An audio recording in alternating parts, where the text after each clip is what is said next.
خێراتنی هەموو لایەکەکەم منیش دووبارە سەرخۆشی خۆم هەڕاستی خانەوادەی ئەو هاوڕێ وەزی زەمانەکەم بەڕاستی مەسەلەکەەوە بناکرا ئەمە بۆ دووبارە تەجیلکەی ژنا زۆر من زۆر غەمبارم بۆ کاک خەڵات زۆر هەموو ئەم ئێوارەیە پێشکەش بێ بەو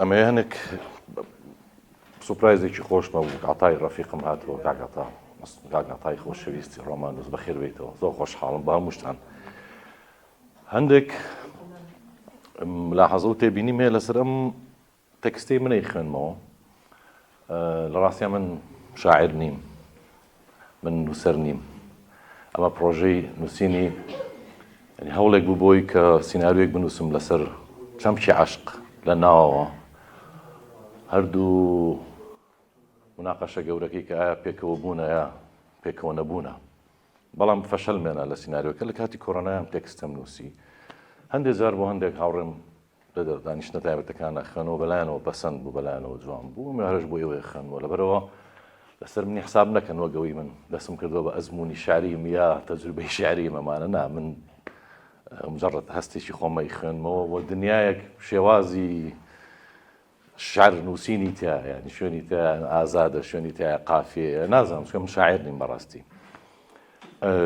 بواریشم بان کە عاشق نابێ ئازادیمان بیر بەرێتەوە تەکستێکی کەم هەیە پەرفۆرمانسێکی دەنگیە بە ناوی قارەمانی ڕسوا پێشکەشی کەم بە ئەو شەڕڤانەی کە فڕیان ناو فڕی هەڵیان نایە خوارە و فڕی ناتوانم ئەوە پێش نەخەم ئەو هەستە ناتوانم پێش نەخەم کەمێک لەوە خوێن بۆ چمە سەر عەشقی پیرۆنەوەی ئەو شەڕڤانە نازدارەمان لە ڕۆژاوا لە حەلەب کە چەتە تازەکانی داعش هەڵیان نایە خوارە و فڕی بەشێک لەو تێکستەم کە بە ناوی قارەمانی ڕسوایە بە ناوی فلیمەکەی دەرهێنەری ڕسوا کەرکووک و عەفرین و دارا هۆیشکردنێکە لە ناو کتێبی دارا دووداری دی ئەلفوبێکی حامین باڵغەر دارا و ڕۆژەی کەرکووک گیرە زۆر گریا بەرەو عەفرین بە پاسی پڕ خەمەوە پێی پیانە خۆی لێ خوڕی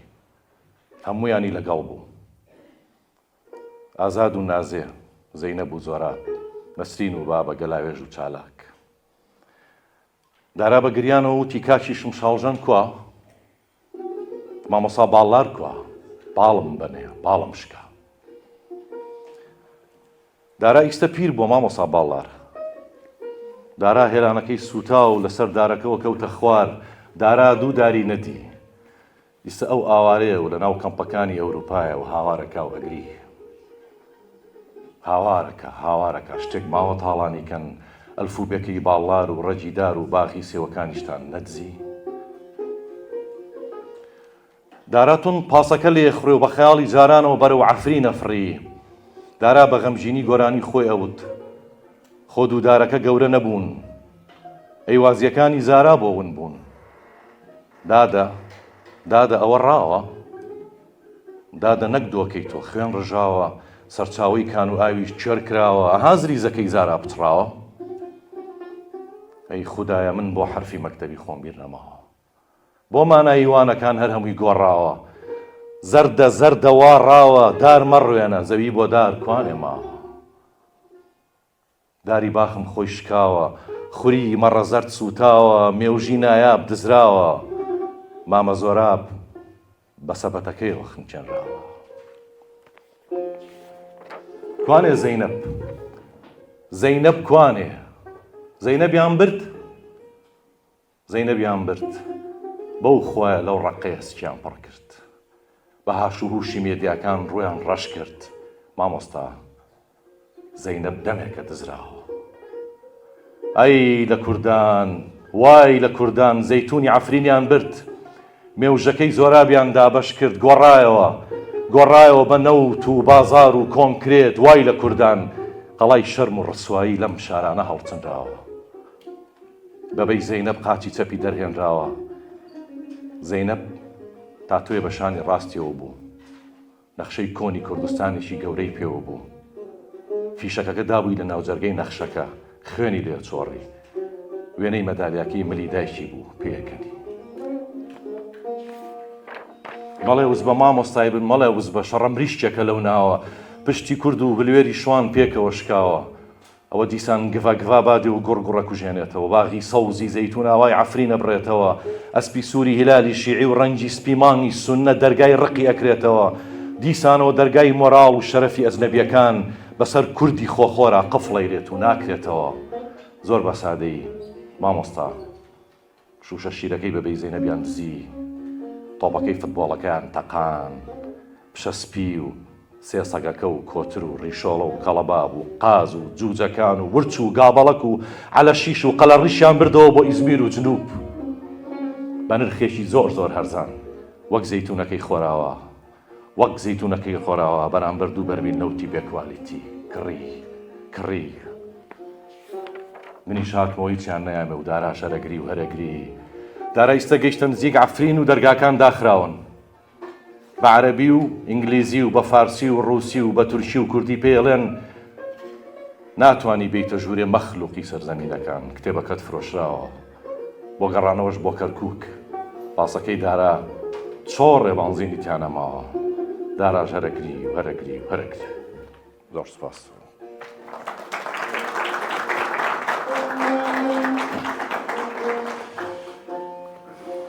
ما بين لي عشق جا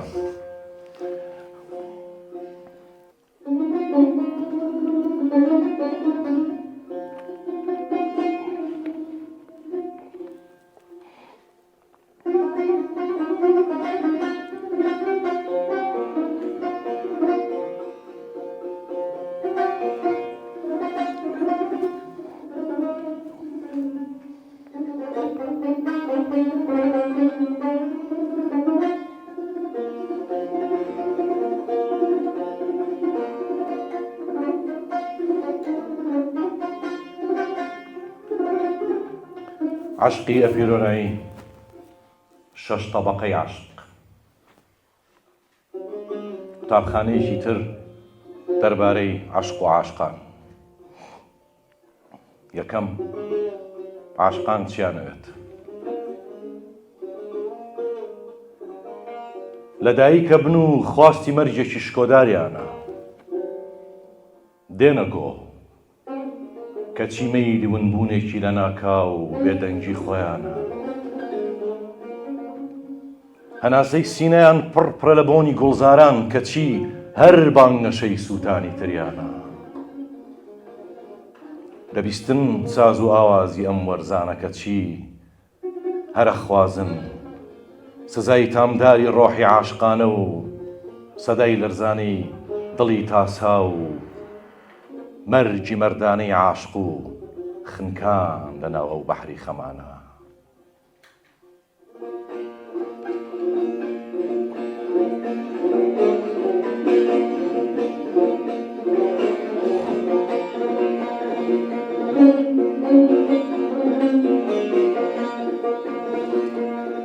عاشقان ئاوێنەن و ڕووی ئاوێنەیانەوێت، دڵی ناسچی خۆیانن بۆ زامی دڵیان کەچی ڕمی تریانەوێت، شنەی بان و لەگەڵ بایە پیاسەیانەوێت.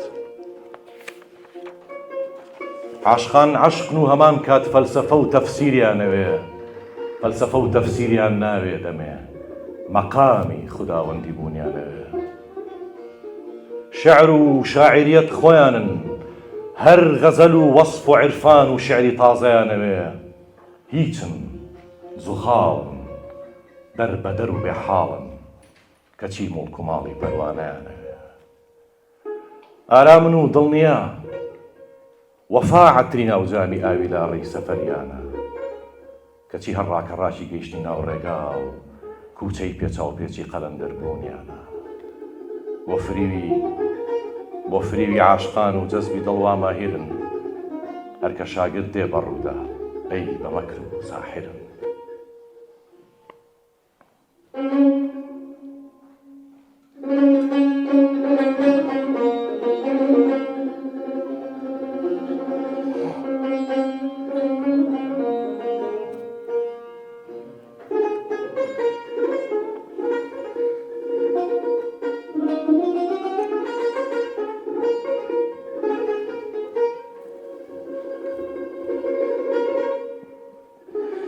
عاشقان خۆیان ناناسن و ناو لە هەموو شتێکی ژەنێن، وەک قارەمان خۆیان نمایش کردووە بە لەرینەوەی پەڕی گوڵێکە چێشتێن. بە ڕەنگەکان ڕازی نین گەرچی داهێنانی ئەوانە. ڕەنگی چی دڵمان تەماشاکە بە عینوانی ئەو هەموو گوڵاڵە سوورانە. عاشقان وازانن هەموو دنیای خۆیانە و لە ژێر پێیانە، خەڵکیش قاویانەکەن هەی لەو شێت و ئای لەو مەستانە. عاشقان رازین بە دەردی عاشق شاگەشکە یاخود زامار. عاشق چییە؟ عاشق چییە پێیان مەڵێ لێیان گەڕێ وەک گەڵای تەنیای پاییزێ بکەونە خوار.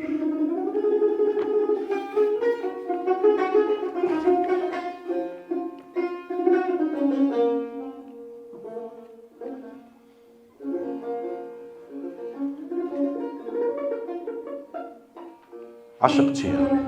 دووەم، پەڕووباڵم هەڵە کێشن عاشقان و تبێتم عاشق لای من پێکەوە بوونە.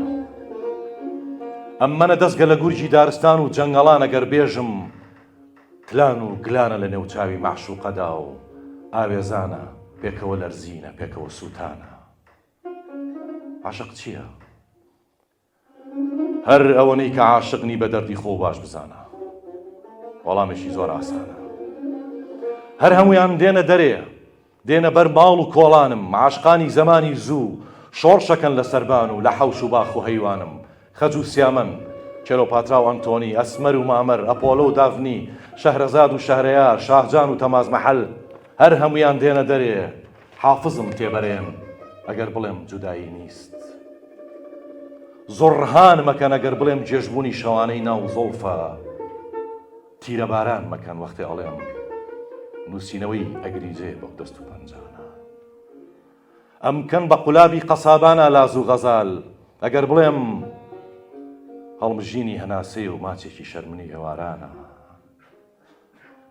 وەک پوش و پەڵاشی دەشتێکی دوای جەنگەکانم سووتێنن ئەسمەر و مامەر، وتبێتم ئادەم و حەوای مۆدێرنە، عاشقی تازە، نەڕاکشانی ژێر سێبەری درەختەکانی پێویستە و نەسێ و ڕنین لەو باخانە.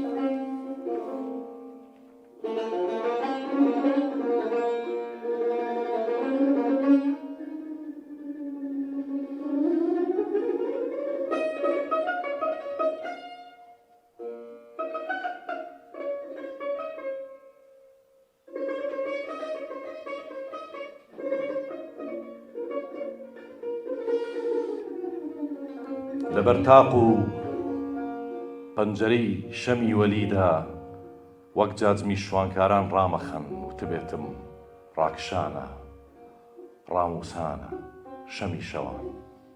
باوەڕ نەکەی بەو پێناسە کۆنانە. سەری لوتم ڕەشەکەن پەریزاد و لەنجەکانی، وەک خاکفرۆش ناومە بەن گوڵەکانی. ئەگەر ڕۆژێ ئەمن بڵێم دانیشتنە لە حزوری دەستی معشوقەدا و ماچکردنێتی وەکو قورعان پەنجەکانی. نوێژێکە عەشق پێکەوە ئەیکەین لەسەر بەرماڵی جاویدانی. ئەم کوژن ڕێک ئەم کوژن مەموزین گەر بیست پێتیان من وتومە. عاشقیانی وەرینی دەنکە هەنار لەسەر سفرەی پاییزانێ لەبەر دەرگای ماڵی عەشقا. هەروەک قاڵی ناوپڕ گوڵی سەربانی ژێوە گوندانە ئەم تەچێنن لەیل و مەجنون. هاوارێکم گەر کردبێ نووستنێکی ئەبەدیە لەکن ئەودا. وازیەکی سادەی مناڵی مە هەموو ڕۆژێ لەگەڵ ئەودا. عاشق چییە؟ عاشق چییە کەس نەیزانی لێگەڕێ. عاشق قوتابخانەی بۆ چییە؟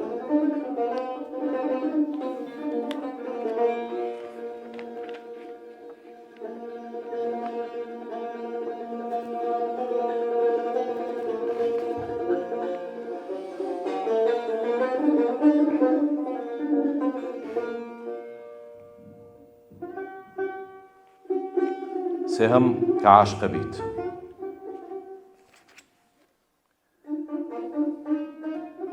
من چیم بێتۆ؟ من چیم بێتۆ؟ تەنها شتێ لە نادیار من چیم بێتۆ؟ دڵم فڕیوە بۆ لات خۆ من چیم بێتۆ؟ من عاشقتم کە عاشقی ژەبی خۆتە زانی، وازانی کە ئەزانی، ئەزانی کە عاشقی ئەزانی، بەس چۆن و چی لەکوێی و کەی تۆ نازانی. من ئەمزانی کەوتمە خوارێ، من ئەمزانی چوومە سەرێ، لە یەک کاتا پیریش بووم و بوومە مناڵێ، بۆیە وتم من عاشقم وای لە جوانی، داد لە جوانی. ئیدی تۆ کە عاشقی چەقۆی جادووی ئەبەدی دێتە ناو دەستەکانە، کەوڵی یەکەی بەدەستی خۆ و پێست و باسک و مل و پەنجە و لاقەکانە. عەسای ئەفسانەی ڕۆژگار دێتە ناو ئارەزوەکانە، فەلاقەی خۆتی پێیەکەی وەسفی ئەەکەی زامەکانە. یەک بێگەیان بینی هەڵواسراون، نیگا و بۆن و ڕەنگ و هەستەکانە. یەک بێگەیان بینی لەسەر زەمین وەک پاشماوەی بورکانەکان تواونەتەوە شێعرەکانە. کە عاشقی ئەوە بینی لە بەردەم تا تەمومژە، خۆتە بینی لە جەستەی ئەو لە بەردەم تا نهێنی تارمایی ڕوونە.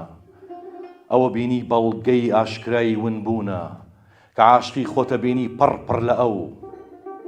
ئەوە بینی ئەڕژێ لە تۆ، ئەوە بینی خاڵی خاڵی لە ڕۆحی خۆی پڕ لە ئاو و خاک و هەوا و ئاگری تۆ.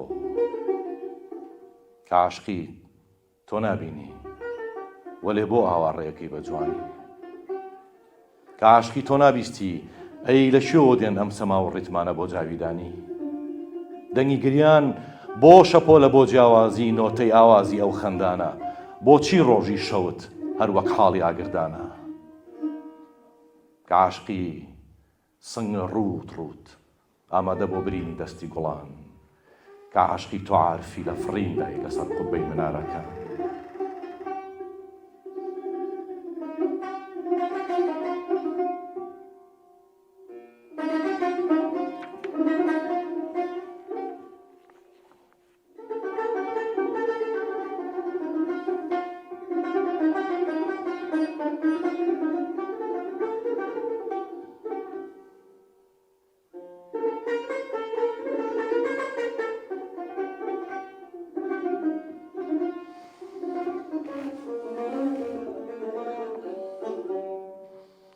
کە عاشقی سنگ ڕوود ئاماتە بۆ برینی دەستی گوڵان، کە عاشقی تۆ عارفی لە فڕیندای لەسەر قوبەی منارەکان.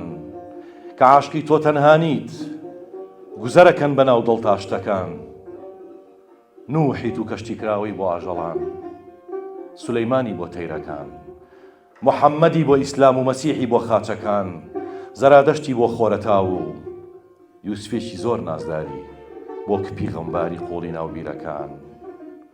کە عاشقی تۆ زۆر تەنهایی، هەموو ئەوانەش خورافەن، هەموو وەهمن، تۆ زۆر تەنهایی.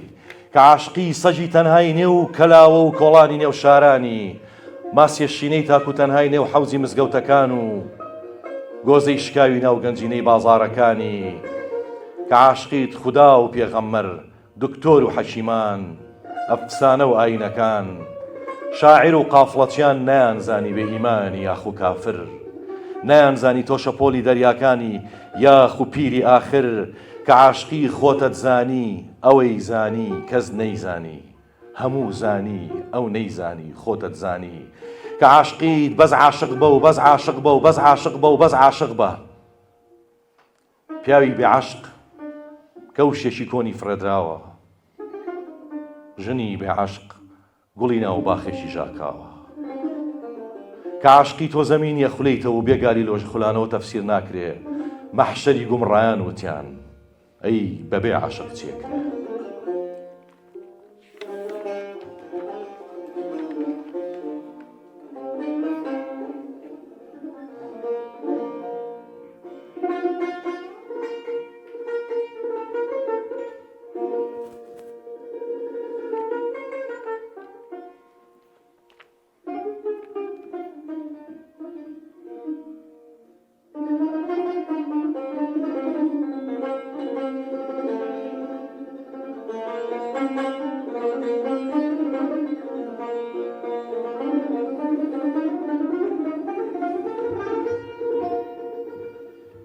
کە عاشقیت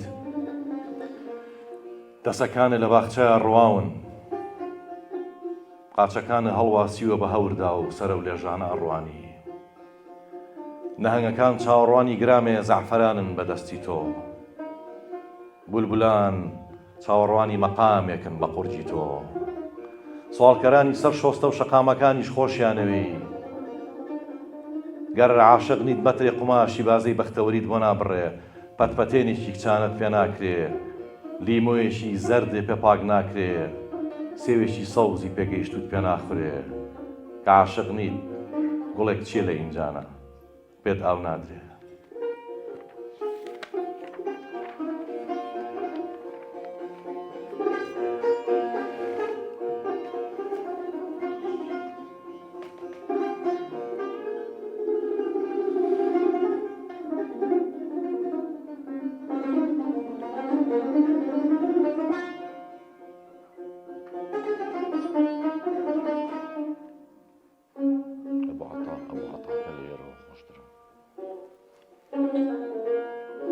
چوارەم ناز و تانە و غەمزە و تەشەری عاشقان.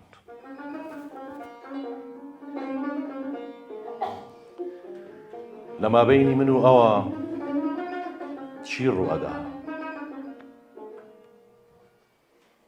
لە مابەینی من و ئەوە چی ڕوئەدا؟ چێ دڵنیایی بۆ هێنام؟ چی ئارامیتی لە دەستدای؟ چێ بوو بۆی کڕی دە و سێوانە؟ چێ منی فرۆشت بە شەیتان؟ لە مابەینی من و ئەوە لە ناو عاشقا چی ڕووە؟ لە مابەینی من و ئەودا چی ناگوزەرێ؟ چەند شەعلەی ترز ئەکوژێنەوە، چەند جامی مەی ئەڕژێن و چەند پەڕی سپی بێگوناهی مەلا نەشچێن و چەند پەنجەرەی دەمبای بێنەوایی دائەخرێن و چەند خەیامی تر لە ناو شەراباوی عیشقا ئەخنچێن.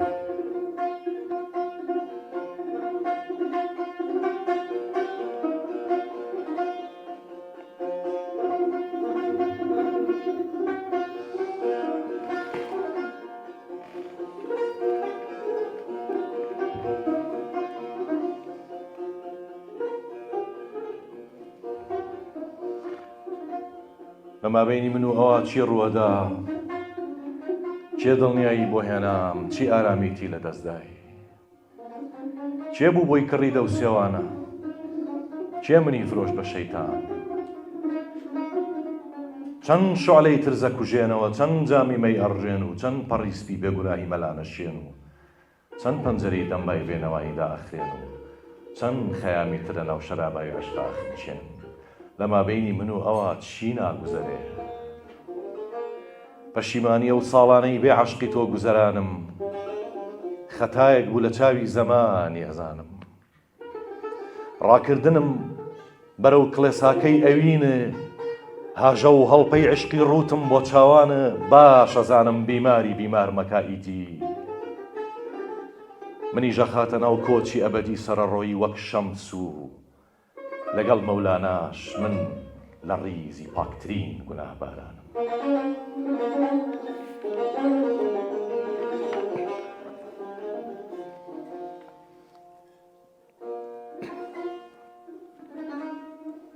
وتم بە خۆم چیت لێ کردم،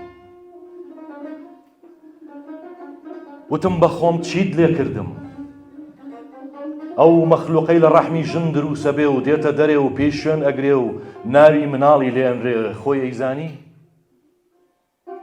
چیت لێ کردم من نەمزانی؟ چ کاتێ بوو، چ ڕۆژێ بوو، چ سەعاتێ، چ لەحزەیەک لەکوێدا بوو، چ وەرزێ بوو، من ناونرام، من نەمزانی.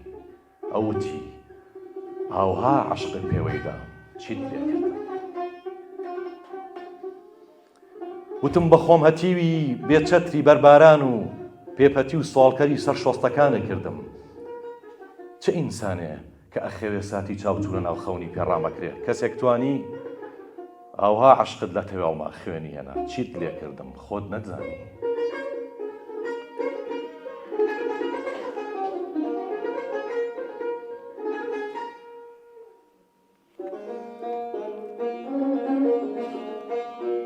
ئەو وتی یەکەمین جار چێ عاشق بوو لەم دنیایە، وێنەیەشی ئەوە لایە لەم سەرابی عاشقەدا، کەسێک دەنگێکی بۆ نایە. ڕێک ئاوها بوو کە دەستە خستە سەر دڵم، پێتەوتم تۆ عاشقی، دڵت دەنگی ترپەکانی نایە. تۆ ئاوها عاشقی کردم، تۆ گریای بەسەر مندا، منیش هێواش لە خانەی خەڵوەتی عاشقا، وەکو بتەکانی مەککە لەبەر پێکان تا ئاشکام، وەک یەکەم شەهیدی سەرە مەرزە ئەمردم، ئاوها عاشقی کردم. چیت لێ کردم؟ لەما بینی من و ئەوە چی ناگوزەرێ؟ من گۆرانی و بۆ ئەڵێم شێتانە ئەبێ ڕووی لە چلا کرد بێ یاران، ئەو ڕووم لێوەرە ژێڕێ و ئەڵێ شۆڕشی مەستانە نەچی.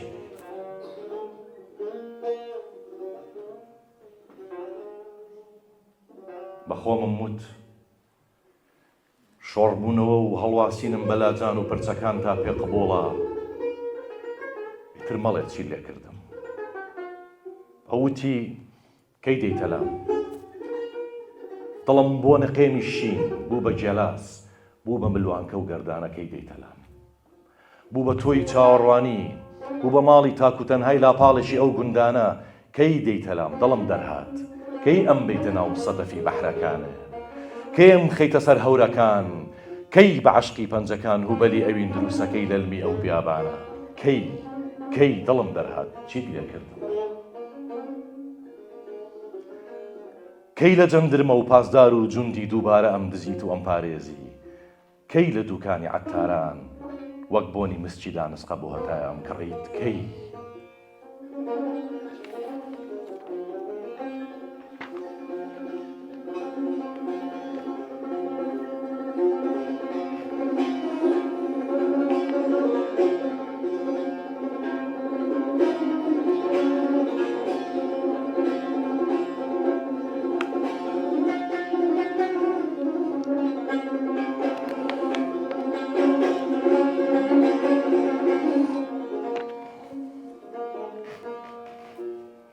پێنجەم لە عەشقا لە چی بتپارێزم، لە عەشقا لە کێ بتپارێزم.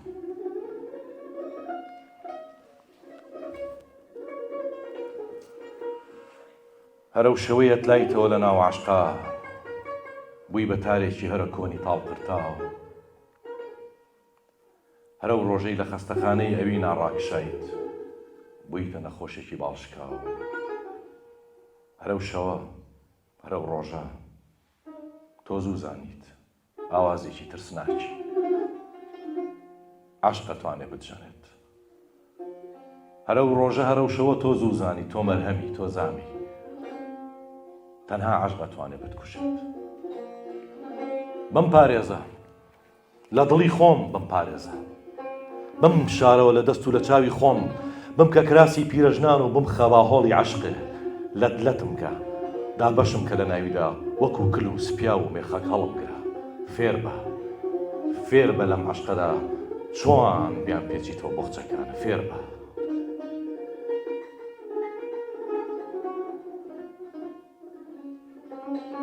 بم پارێزە لە دڵی خۆم، بم پارێزە بم شارەوە لە دەست و لە چاوی خۆم، بم کە کراسی پیرەژنان و بم خەباهۆڵی عەشقێ لەدلەتم کە، دابەشم کە لە ناویدا وەک کل و سپیا و مێخەک هەڵم گرە. فێر بە لەم عەشقەدا جوان بیان پێچەوە بۆخچەکانە، لە چی و لە کێ بتپارێزم. ئەو شانەی هەنجوینانە چۆن لە گەلوتا دەربێنم، ئەو ئەستێرە دانسخانە چۆن لە چاوان تا بشارمەوە، ئەو بارانەی لە ناو زوڵفەکان تا دایکردووە چۆن بوەستێنم، ئەو نەمامەی ناوی قەتە لەسەر عەرشی کام شەهانشا ڕاوەستێنم. لە چی و لە کێ بتپارێزم؟ لە تۆی قەترانی ڕەشی برۆ و برژانگەکانە، لە ئەڵماسی درەوشاوی سەر پەنجەت و لە نەورەسی پچکۆلانەی دەستەکانە، لە بۆنی گوڵاڵە سوورەی تازە ڕواوی سەر نینۆک و پێیەکانە، لە هارمۆنی تلبوونەوەی زەیتونی خەندەکانە، لە ئاوی ساف و ڕۆشنی گۆمی مەنگی چاوەکانە، لە تامێ کە هەرگیز ناژیرێ و قۆخێکە و لە نێوانی لێوەکانتان دانراوە من ناوم ناماچەکانە لە چی و لە چێ بتپارێزم لە چێ بتپارێزم و لە چی بە تەمانیت پەنجەکانە لە پەنجەکانم گرێدەی تاڵ بە تاڵی قژەکانت بکەی بە کەپری چاوانم بە تەمانی میوە ڕیسکەی بۆ میوانی شارەکانم بە تەمانی لە ناو بەهەشتی عومرتدا سپی بکەی سەر و سیمام ئاوی گوڵاو و میوە بم بۆ باغ و بۆ دەردەکانم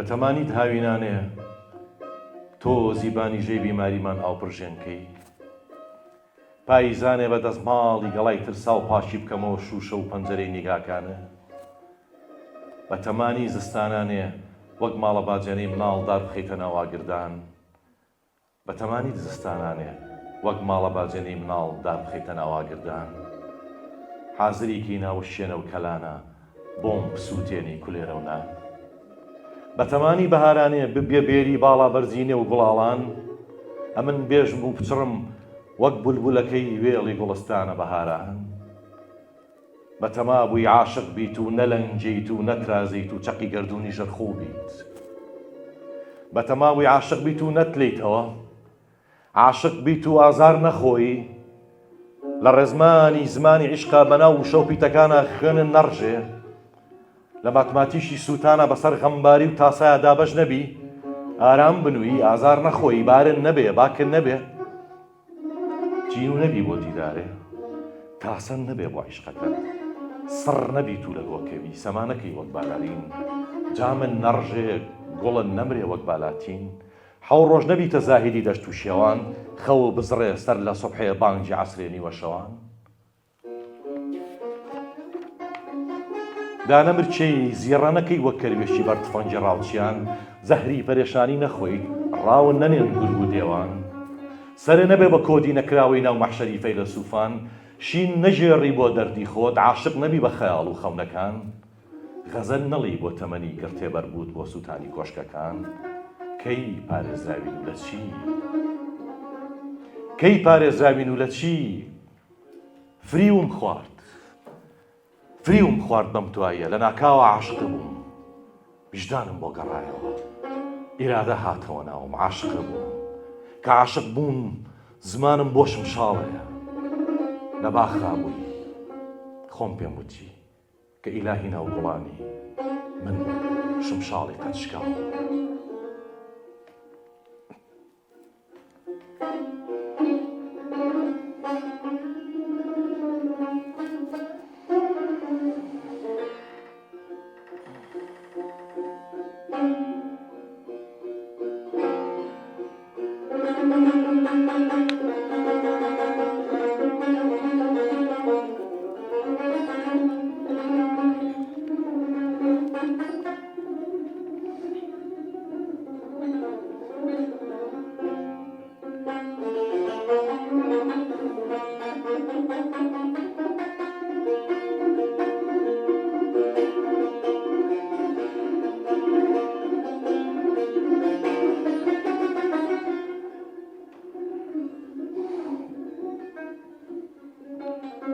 فریوم خوارد بەم دوایە لە ناکاوە عاشق بووم وجدانم بۆ گەڕایەوە ئیرادە هاتەوە ناوم عاشق بووم کە عاشق بووم زمانم بۆ شمشاڵێ لە باخا بووی خۆم پێم وتی کە ئیلاهی ناو گوڵانی من شمشاڵی قەچکاوم لە خۆت و لە منیش چووی خۆت پێت وتم لەبەر پێتا من حەوایەکی ڕواوم عاشق وەک حادیسەی ئەزەل سەرگەردانە ئەکات و ناگوزەرێ بۆ هەمیشەش لە عاشقان دڵ و ڕۆح و خوێنی تازەیە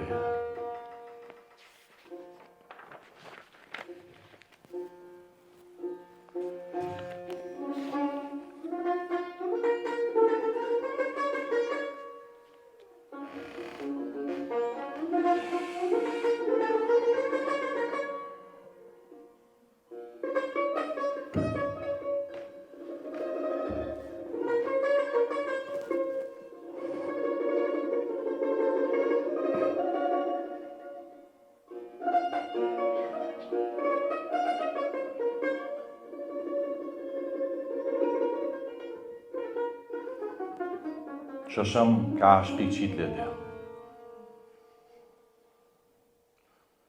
کە عاشقی گوڵەکان لەسەر سینەتە ڕوێن بۆنی باخێکی ئەپیرۆناییت لێ دێ ڕۆمانی چلیاساکەی عاشق زووە کڕی شەراب لە ڕەفەی ماڵەکەتا زیاترە بێ بۆن زیاتر لە خۆتەی ورتر سەیری ئاسمانەکەی باشتر و مەحکەمتر پێ بە زەویانی عاقڵانەتر گوێ لە مۆسیقا ئەگریت فێرە بیت لەگەڵ تاڵی تەمبورە باشتر بگریت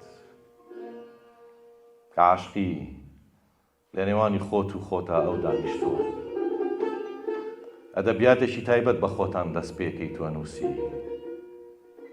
کە عاشقی تۆ ئاوارە ئەبی بە قەرەج بە دەوڵەتی عیشقا ڕاتە چێشن و زنجیر بەندەکەن مێخ بۆ حازرەکەنە سەلیب لە گوڵە بە ڕۆژە بۆ سازەدەن کە عاشقی لە خۆتەوە پێکەنی کە عاشقی تۆ شێت نابی عاقڵە بی فەنتازیا بێتە باوکت و ئیستاتیگە بێتە دایکە کوڕوکچی زۆر لە ماڵەکەتانە لە دایکە بن دنیایەک لەحزەی سەیرسەی لە باوەشتان برن کە عاشقی چەند قسە دەربارەی عاشقەکەی چەند زۆر سەیری ئاوێناکەی کە عاشقی ئەنوویت و زەردەخەنە بە لێوەکانتەوەیە نانە خۆیت و خوێ و شەکری خواردنی بەیانیان بەدەستەوەیە ڕیشە ئەبێتە سومبلی تەنهاییت پرچەکانە ئەبنە ڕەشەبای ڕاڕاییت کە عاشقی پڕپڕیت و ناڕژەیت خاڵی خاڵیت و درگ ناکریت کە عاشقی لە ژیرفان تا پارەوە گەڵایەکی ڕزیوی پایزانی لێدێ پێڵاو وەک جووتێ بەلەمی باڵاری سەرشەقامی ئاوی لێدێ کە عاشقی بەهای ئاژەڵان زۆر زۆرترە لە سیاست ژیان شەرمەزارە بێ هێندە میهرەبانیە بەخشی کە عاشقی بێدەنگی وەک شیری دایکە حەڵاڵەکەی بە شنەبایەک کە بەر پەنجەی گوڵێگەکەوێت دڵە پڕە بێ کە عاشقی و معشوقە پەرستیە بیتە خوا ئەو کاتێ بیتە خوا هەمان کات تۆ عیبادەتەکەی بە کورتی سەر لە هەموو مەراسیمە ئاینیەکان تێکەی کە عاشقی تۆکانی ئەڤینیت ئاوی پاکە لە بەرەڕوا تۆ بۆشاییت و کات و شوێن بەناو تا گوزەرەکەن ئازادی و ئارامی لە ناو سەر تا شەڕەکەن کە عاشقی دڵ و عەقڵە وەک دوو سەربازی نەیار وەک دوو شەڕکەری برینەر ئاو بۆ یەکترە بن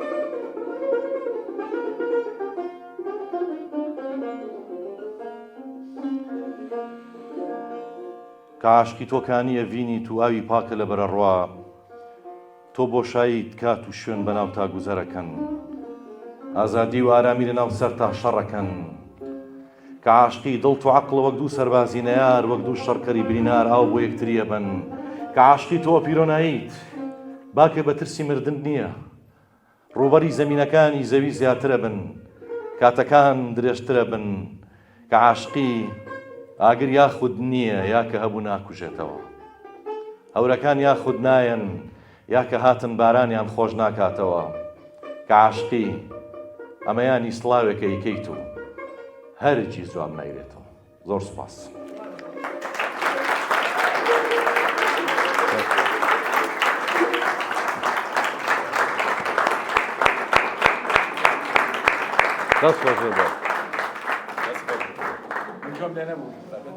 ئەم وەرزەمانە هی ئەم ساڵ ڕاستیەکەی وەک خۆتان نەزانن حوتی 12 ئەفتتاحی ڕسمی ناوەندی ڕۆشنبیری هەردیمان کرد و ئێمە یەکێک لەی پرسییم وتی بۆچی بە شوان عەتوف دەست پێەکەن جوابەکەی منی ژەوە بوو لە هەر لە کاتێکە هێشتا خەونمان بەم شوێنەوە ئەبینی و هەر باسمانە کرد و خەڵک ئەهات هەر وێرانە بوو هەر لەوێیان بلۆک کەوت بوو خۆڵ هەبوو تقریبا هەر کەس باوەڕیان ناکرد ئەسڵەن بتوانین تەواویکەین کاکشوان هەرێ و خەمن نەبێ پڕیەکەین لە چالاکی لەبەرەوەی ئێمە زۆر خۆشحاڵین کە یەکەم کۆڕی فەرمی ناوەندەکە تایبەت بوو بە کاک شوان و هەروەها کاک ڕێبواری ئازیز من کاک ڕێبوار وەختێ لە باوەشی دایکیا 5 ساڵ بووە ئەیناسم زۆر خۆشحاڵم کە ئێستا هونەرمەندێکی هێندە دەستڕەنگین و سنگینی لێ دەرچووە لە ناوەندی ڕۆشنبیری هەردی ئێمە پلانمان وایە کە مانگانە مانگی جارێک کۆڕێکی گشتیمان هەبێ هەر لێرە بە هیواین لە